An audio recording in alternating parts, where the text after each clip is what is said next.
की जे हॉस्पिटल्स ही सेवा देतात त्यांनासुद्धा शासनातर्फे वेळोवेळी त्यांचे मिनारी बिलं पैसे वगैरे जे आहेत त्या सगळ्या बाबतीमध्ये अडचणी येत आहेत त्या खऱ्या आहेत. पण आता जे आहेत नवीन मंत्री वगैरे सगळे आलेले आहेत आणि मला असं वाटतं की या सगळ्या गोष्टींच्या बाबतीमध्ये ते लक्ष घालतील. सर, साताऱ्यामधील औद्योगिक वसाहतीचा एक कार्यक्रम होता. त्या ठिकाणी जे मंत्री आले होते, उद्योग मंत्र्यांचं स्वागत करण्याच्या नादामध्ये खोट्या नोटांचा पाऊस पाडण्यात आला. सर, कोणावर? उद्योगमंत्री ते उद्घाटनासाठी आले होते, तर खोट्या नोटांचा पाऊस त्या ठिकाणी पाडण्यात. काय ऐकलं खोट्या नोटांचा? सर, वक्फ सुधारणा विधेयक जे पास झालेलं आहे आता, तर यामध्ये राष्ट्रवादी शरद पवार गटाची कन्फ्यूज भूमिका वाटते, कारण की सुप्रियाताईंनी यावर काही भूमिका मांडलेली नाही आहे. त्यांची भूमिका त्यांच्यापाशी पुढे. राज्याचे कृषी मंत्री त्यांनी एक व्हिडिओ व्हायरल झालेला आहे त्यांचा.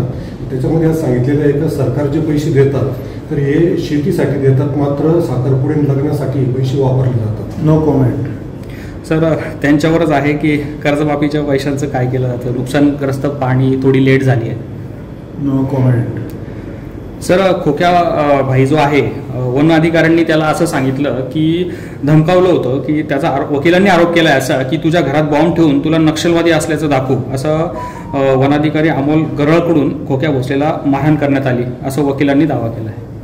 असं आहे की आता जामीन मिळावा किंवा इतर गोष्टी त्यासाठी हे वेगवेगळे दावे जे आहेत वकील करत असतात, परंतु अधिकारी काय मला वाटत नाही असं काही बेजबाबदार अशा प्रकारचे काही विधानं करतील असं मला वाटत नाही.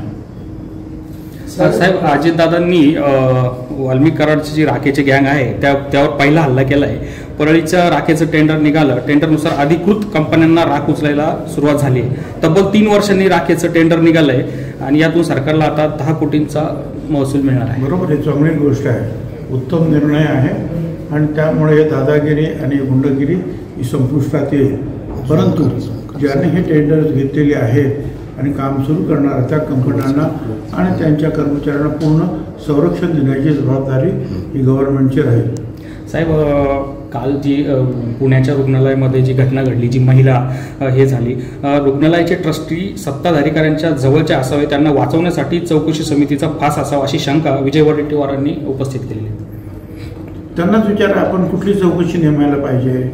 असं आहे की पहिल्यांदा जे आहे हॉस्पिटलने स्वतःची कमिटी नेमली, तिचा काही रिपोर्ट आला, त्याच्यावर मुख्यमंत्र्यांनी जे आहे अनेक सिनियर ऑफिसर्स जे आहेत, सेक्रेटरीज आहेत, त्यांची कमिटी नेमलेली आहे. ते कशाला खोटं बोलतील, ते चौकशी करतील, त्याच्यानंतर येईल निर्णय बाहेर. आपण जेव्हा आपल्या नाशिक जिल्ह्यामध्ये तुम्ही मंत्री होतात आणि जेव्हा अशी नुकसान झालं त्यावेळेला आपण स्वतः बांधावरती जाऊन शेतकऱ्यांना दिलासा दिला, मात्र आजही 3 दिवस उलटून गेले. मात्र जयंत पाटलांनी असा टोला लगावला की राज्याकर्ते जे आहे कृषीमंत्री आहे ते सत्तेमध्ये मजबूर आहे.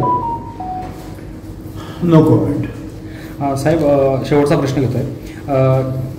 केंद्र व राज्य सरकार राज्यातील अमर्याद सरकार सुबुद्धी देण्यासाठी प्रभू रामचंद्राने परत जन्म घ्यावा व जनतेची सुटका करावी असं या प्रार्थना विजय वडेट्टीवारांनी रामनवमीच्या निमित्ताने केली.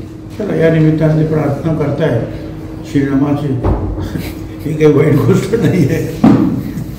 धन्यवाद.